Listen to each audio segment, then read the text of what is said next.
Hello friends, मेरा नाम है Abhishek Goyal and welcome to my channel investing show. दोस्तों, आज इस वीडियो में हम बात करेंगे बेस्ट मिड कैप फंड जो आप अपने पोर्टफोलियो में ऐड कर सकते हैं। इससे पहले भी हमने 8-9 महीने पहले एक बेस्ट मिड कैप फंड का वीडियो बनाया था जिसमें आप सभी व्यूअर्स का भरपूर प्यार मिला था और हमारे बहुत सारे व्यूअर्स ने रिक्वेस्ट भी किया था कि इसी टाइप का एनालिसिस रेगुलर इंटरवल पे बनाते रहिए। तो बस हमने आपके रिक्वेस्ट को समझा और इस वीडियो में हम बेस्ट मिड कैप फंड को एक्सप्लोर करेंगे, ताकि अगर आपने अभी तक मिड कैप फंड नहीं लिया है तो आप इस वीडियो के जरिए एक बेस्ट मिड कैप फंड को एक्सप्लोर कर सकते हैं। तो चलिए बढ़ते हैं और बेस्ट मिड कैप फंड को एक्सप्लोर करते हैं। वीडियो में आगे बढ़ने पहले दोस्तों, अगर आप हमारे चैनल पहली बार आए तो प्लीज सब्सक्राइब चैनल, ताकि आप सभी लोग को ऐसी बेहतरीन इन्फॉर्मेशन मिलती रहे। एट द एंड अगर वीडियो कंटेंट अच्छा लगे तो लाइक करें, शेयर करें। आपका हर एक लाइक हमें मोटिवेट करता है ऐसी इंफॉर्मेटिव वीडियोस बनाने के लिए।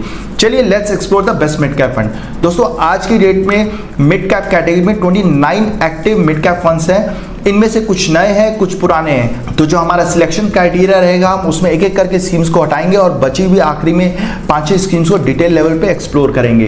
तो हम यहाँ पर सबसे पहले उन स्कीम्स को हटा देंगे जिनका ईएम कम है या फिर उनको 3 साल के नीचे हुआ है। तो यहाँ अगर देखेंगे तो जिन स्कीम्स को हमने येलो में हाईलाइट कर रखा है, इनका ईएम कम है या फिर इनको 3 साल नहीं हुआ है, इनको हम यहीं पर एलिमिनेट करते हैं और बची हुई स्कीम्स को नेक्स्ट राउंड पे लेके जाते हैं। इस तरह हमारे पास अब 27 मिड कैप फंड्स बन गए हैं जिनका हम अब ट्रेलिंग रिटर्न्स को चेक करते हैं। तो यहाँ हमने आपके रेफरेंस के लिए 1 ईयर, 3 इयर्स, 5 इयर्स और 10 इयर्स के ट्रेलिंग रिटर्न्स को इन सभी स्कीम्स के सामने मैप कर दिया है। साथ में हमने इनके बेंचमार्क को भी इनके सामने मैप कर दिया है। अब हमारा जो नेक्स्ट राउंड रहेगा, इनमें हम सभी स्कीम्स के ट्रेलिंग रिटर्न्स को उनके बेंचमार्क से कंपेयर करके देखते हैं और समझते हैं कौन सी स्कीम ने अपने बेंचमार्क को बीट किया है। तो अगर आप यहाँ पर देखेंगे तो जिन स्कीम्स के रिटर्न के सामने हमने ग्रीन में हाईलाइट कर रखा है, वो स्कीम्स ने हमने बेंचमार्क को बीट किया है। जिन स्कीम्स को हमने येलो में हाईलाइट कर रखा है, वो स्कीम्स अपने बेंचमार्क के आसपास है। और जो बची हुई स्कीम्स है जिनमें हमने कुछ भी हाईलाइट नहीं कर रखा है, उन्होंने अपने बेंचमार्क को बीट नहीं किया है। तो जो हमारा नेक्स्ट क्राइटेरिया रहेगा, हम उन स्कीम्स को नेक्स्ट राउंड पे लेके जाएंगे जिन्होंने अपने बेंचमार्क को 2 बार या उससे ज़्यादा बीट किया है। तो इस तरह अगर आप देखेंगे तो दोस्तों 9 स्कीम्स बच गए जो नेक्स्ट राउंड के लिए एलिजिबल है। अब हम ये 9 स्कीम्स के रोलिंग रिटर्न्स को चेक करते हैं। रोलिंग रिटर्न्स दोस्तों बेसिकली हमें फंड की कंसिस्टेंसी बताती है। ट्रेडिंग रिटर्न्स आपको रिटर्न्स बता देता है कि 1 ईयर, 3 ईयर, 5 इयर्स में क्या रिटर्न्स आए, बट रोलिंग रिटर्न्स में हमें समझ आता है कि वो फंड कितना कंसिस्टेंट रहा है अपने पर्टिकुलर रिटर्न्स में।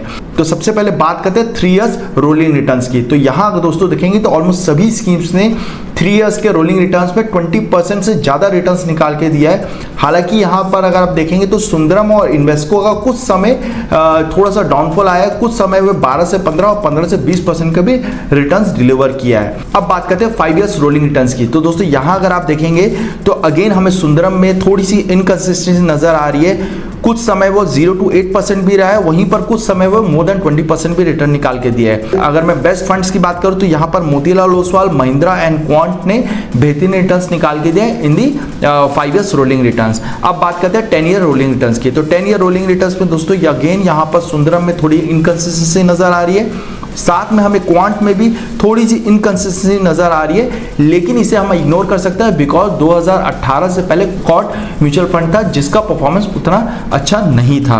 अब हम ये सारी स्कीम्स के एनुअल रिटर्न्स को चेक करते हैं और हम ये भी देखते हैं कि कौन सी स्कीम ने अपने एनुअल एवरेज रिटर्न को बीट किया है और कितनी बार बीट किया है। तो अगर आप यहाँ पर देखेंगे तो अभी सभी स्कीम्स के एनुअल रिटर्न्स के सामने हमने उनके बेंचमार्क को मैप कर दिया है। अब यहाँ पर अगर देखेंगे तो जिन स्कीम्स को हमने ग्रीन में हाईलाइट कर रखा है उस पर्टिकुलर ईयर के रिटर्न्स के सामने, उन्होंने उस पर्टिकुलर ईयर में अपने बेंचमार्क को बीट किया है। अगर मैं ओवरऑल नंबर ऑफ टाइम्स बात करूं तो यहाँ पर Motilal Oswal, Edelweiss, quant and Kotak ने अपने बेंचमार्क को 5 टाइम्स बीट किया है, वहीं पर बची हुई स्कीम्स ने 3 या 4 बार ही अपने बेंचमार्क को बीट किया है। अगर मैं ओवरऑल एवरेज रिटर्न्स की बात करूं तो यहाँ पर जो बेंचमार्क ने 21% का एक एवरेज रिटर्न्स निकाल के दिया है, वहीं पर केवल मोतीलाल ओसवाल और महिंद्रा मनुलाइफ ने अपने बेंचमार्क को बीट किया है। बाकी सब स्कीम्स अपने बेंचमार्क के आसपास है लेकिन उसको बीट नहीं कर पाई है।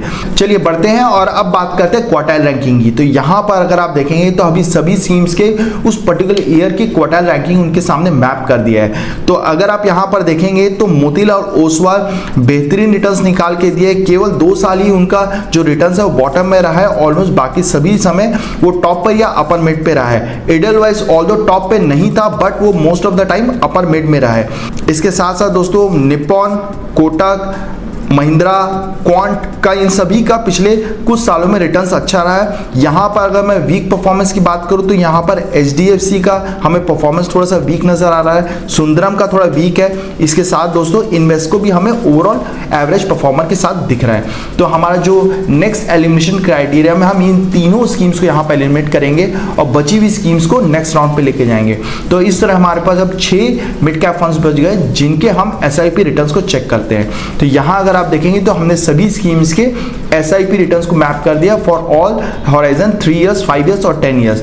तो यहाँ अगर रिटर्न्स वाइज देखें तो यहाँ पर मोतीलाल ओसवाल का रिटर्न सबसे बेहतरीन निकल के आया है, वहीं पर कोटक इमर्जिंग का रिटर्न्स थोड़ा सा डाउन साइड में दिख रहा है। बाकी जो स्कीम्स के रिटर्न्स है वो ऑलमोस्ट एट पार है, बहुत ज़्यादा फर्क नहीं दिख रहा है। अब बात करते हैं मार्केट कैपिटलाइजेशन की। तो यहाँ अगर आप देखेंगे तो ऑलमोस्ट सभी स्कीम्स का जो मार्केट कैपिटलाइजेशन वो large cap and mid cap based है। बहुत ही कम स्मॉल कैप कंपनीज में इन्वेस्टमेंट किया गया है। मैक्सिमम जो बचा हुआ अमाउंट है वहाँ पर कंपनीज कैश पे बैठी है। कहीं ना कहीं कंपनीज को, कहीं ना कहीं फंड मैनेजर को मार्केट ओवर वैल्यूड लग रहा है तो वो कैश में बैठा है कि कल को अगर कोई ड्रास्टिक फॉल आ जाए तो वो पर्टिकुलर अमाउंट को डिप्लॉय करके उसका फायदा उठा सके। अब बात करते हैं रिस्क रेशियो एनालिसिस की। तो सबसे पहले यहाँ अगर देखेंगे तो स्टैंडर्ड डेविएशन में यहाँ पर सबसे कम स्टैंडर्ड डेविएशन कोटक का है, वहीं पर सबसे ज़्यादा स्टैंडर्ड डेविएशन हमें क्वांट मिड कैप फंड का दिख रहा है। शार्प रेशियो की बात करें तो यहाँ पर मोतीलाल ओसवाल का शार्प रेशियो बेटर नजर आ रहा है। शॉर्टिनल रेशियो की बात करें तो अगेन मोतीलाल ओसवाल का अच्छा है। बीटा की बात करें तो यहाँ पर मोतीलाल ओसवाल एंड कोटक का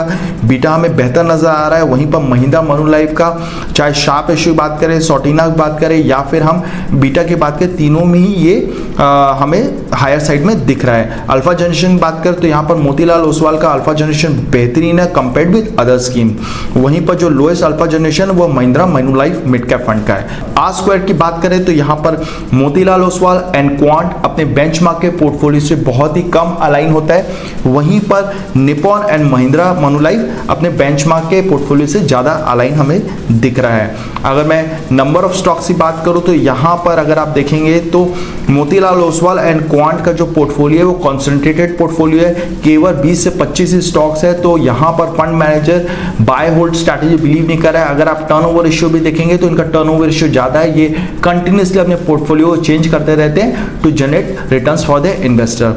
वहीं पर जो बची हुई स्कीम्स है उनके जो नंबर ऑफ स्टॉक्स है वो ऑलमोस्ट 70 से 90 के बीच में है। तो ये कहीं ना कहीं डाइवर्सिफाइड पोर्टफोलियो बिलीव करते हैं और इनका टर्नओवर रेशियो भी हमें कम नजर आ रहा है। अगर मैं AUM की बात करूं तो यहाँ पर कोटक का सबसे ज्यादा AUM है, वहीं पर महिंद्रा मनुलाइफ का AUM सबसे कम नजर आ रहा है। PB एंड P रेशियो की बात करें तो यहाँ पर मोतीलाल ओसवाल, एडलवाइज एंड कोटक का जो PB and P ratio is on a high side में भी इनके पोर्टफोलियो में ग्रोथ ओरिएंटेड स्टॉक्स ज्यादा है, वहीं पर बची हुई स्कीम्स के PB and P ratio is on a lower side. अगर मैं फंड स्टाइल की बात करूं तो यहाँ पर Motilal Oswal, Quant and Kotak growth strategy में बिलीव कर रहे हैं, वहीं पर Edelweiss, Nippon and Mahindra blend strategy में बिलीव कर रहे हैं, यानी कि वो अपने पोर्टफोलियो में growth as well as value oriented stocks रख रखे हैं to generate returns for the investors. अगर मैं फंड मैनेजर की बात करूं तो यहाँ पर निप्पॉन के एंड कोटक के जो फंड मैनेजर वो रिसेंटली इस फंड के साथ एसोसिएटेड हुए हैं,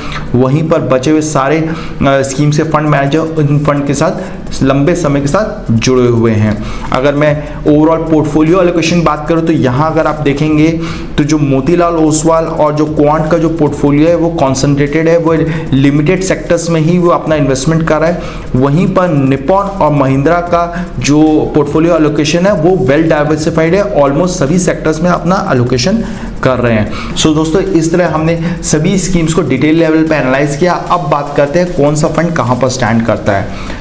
aggressive strategy, concentrated portfolio with high returns, तो यहाँ पर मोतीलाल ओसवाल एंड क्वांट नजर आ रहा है। अगर मैं बाय एंड होल्ड स्ट्रैटेजी और डाइवर्सिफाइड पोर्टफोलियो के साथ एक डिसेंट रिटर्न की बात करूँ तो यहाँ पर एडलवाइज एंड निप्पॉन नजर आ रहे हैं। इसके साथ साथ दोस्तों कोटक एंड महिंद्रा भी अच्छे फंड्स हैं जिसको आप कंसिडर कर सकते हैं before buying a good mid cap fund. So I hope हमारे छोटा सा एनालिसिस आपको पसंद आया होगा। अगर वीडियो कंटेंट अच्छा लगे तो लाइक करें और ऐसी बेहतरीन इन्फॉर्मेशन के हमारे चैनल को सब्सक्राइब करें। धन्यवाद।